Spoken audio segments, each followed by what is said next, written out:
Halo halo Bola Supporter. Nah, gimana nih kabarnya? Balik lagi nih sama aku Uti.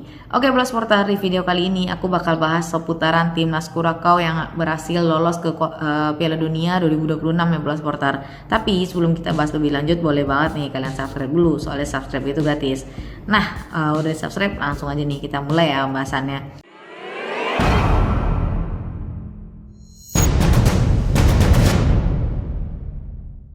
Oke, timnas Kurakau dipastikan lolos ke Piala Dunia 2026 setelah 3 tahun lalu sempat dikalahkan sama timnas Indonesia nih Bola Supporter.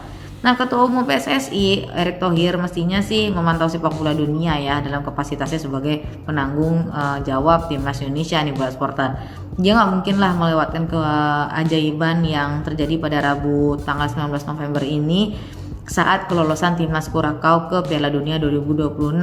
Nah, Kurakau bahkan finish sebagai pemuncak klasmen grup B ya di kualifikasi Piala Dunia 2026 zona Amerika Utara dengan 12 poin. Nah, pagi tadi nih Bola Supporter, pasukan di Advokat ini menahan imbang Jamaika dengan skor 0-0 ya untuk mempertahankan posisi puncak.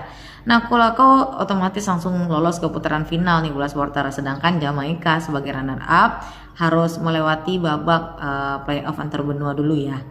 Nah, kesuksesan Kurakau ini terbilang ajaib, soalnya mereka jadi negara terkecil secara populasi ya yang lolos ke Piala Dunia 2026.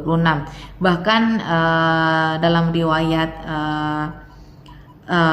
Piala Dunia nih ya Bola Supporter, negara Kurakau ini menjadi negara terkecil dengan populasi 158.000, bahkan lebih kecil dari Islandia saat lolos ke Piala Dunia 2018.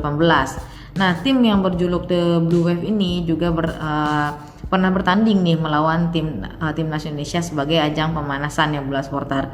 Nah, Kurakau tercatat bertanding melawan timnas Indonesia tuh 2 kali ya pada jeda internasional September 2022 lalu.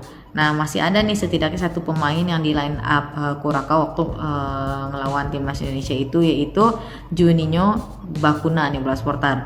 Nah, adapun laga tandang ke Indonesia waktu itu Kurakau tuh kalah dua-duanya Bola Supporter.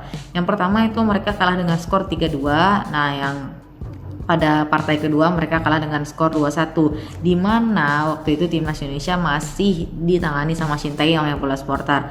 Nah, pada laga pertama 3 gol Indonesia tuh dibukukan sama Mark Lok, Fakhrudin Arianto dan Dimas Derajat. Terus yang di laga kedua nih Bola Supporter, 2 gol kemenangan Indonesia dibukukan sama Dimas Derajat dan Dendi Sulistiawan.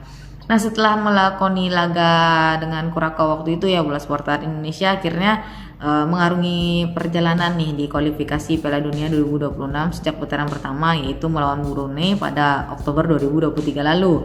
Nah, saat menginjak pertengahan putaran ketiga, PSSI yang dipimpin Erick Thohir ini tiba-tiba mengganti Sinteyong sama Patrick Kluivert nih Bola Supporter.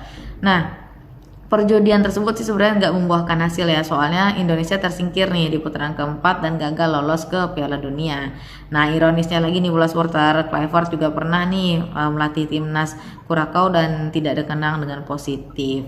Nah, menurut Bola Supporter sendiri gimana nih? Apakah Erick Thohir harus mempelajari case ini dan untuk menentukan pelatih selanjutnya? Boleh banget nih di komennya di bawah. Oke, segitu dulu informasinya. Semoga informasinya bermanfaat bagi Bola Supporter. Tapi sebelum kalian tutup videonya, jangan lupa like, komen, dan subscribe. Dan jangan lupa juga ya buat dipencet tombol loncengnya biar kalian gak ketinggalan informasi dan video menarik lainnya dari kita. Oke, kalau gitu sampai ketemu di video-video selanjutnya. Bye Bola Supporter, salam sehat. Terima kasih sudah menonton. Silakan subscribe, like, dan jangan lupa komen di bawah ya Bola Supporter.